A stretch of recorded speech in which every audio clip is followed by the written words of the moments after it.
Unit 3. Alaska is melting. Alaska is disappearing slowly but surely. It is estimated that since the 1950s, as much as 15% of Alaska's land area has disappeared. How can a whole state be disappearing? The problem is that Alaska's glaciers are melting. The state has more than 100,000 glaciers. These glaciers account for about 75,000 square kilometers, or 5% of the state's area. That is an area of land larger than Ireland. According to a recent report by the U.S. Geological Survey, 99% of Alaska's glaciers are either retreating or diminishing. This diminishing seems mainly due to the increase in global temperatures. Since the 1960s, the average year-round temperature has increased by almost 3 degrees Celsius. Additionally, the average winter temperature has increased by over 6 degrees Celsius. Presently, an estimated 100 cubic kilometers of ice is disappearing from Alaskan glaciers every year. It may be even more in the near future, as some scientists predict that the average world temperature could go up 4 to 7 degrees Celsius by the year 2100. Another problem facing Alaska is its thawing permafrost.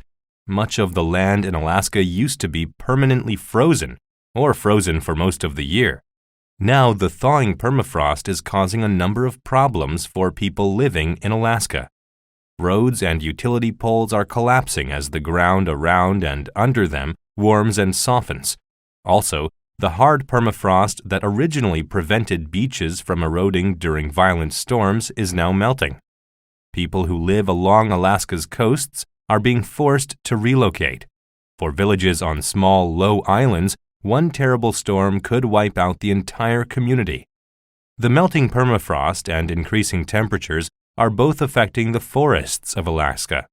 As the permafrost under the forests melts, insects that normally do not turn up until the warmer seasons are appearing sooner. The spruce bark beetle, for example, is increasing in numbers as a result of warmer winter temperatures. It usually takes about 2 years for these beetles to grow and reproduce in very cold weather. However, due to the increase in temperatures, spruce bark beetles are reproducing faster and damaging as many trees in 1 year as they previously damaged in 2. If something cannot be done to change things, Alaska's forests will not survive the turn of the century. Some scientists believe that human activity is linked to a global increase in weather temperature. Whatever the cause of rising temperatures may be, the fact remains that temperatures are warming, affecting Alaska for the worse. Horribly, this could be a preview of what will happen to the rest of the world in the next century.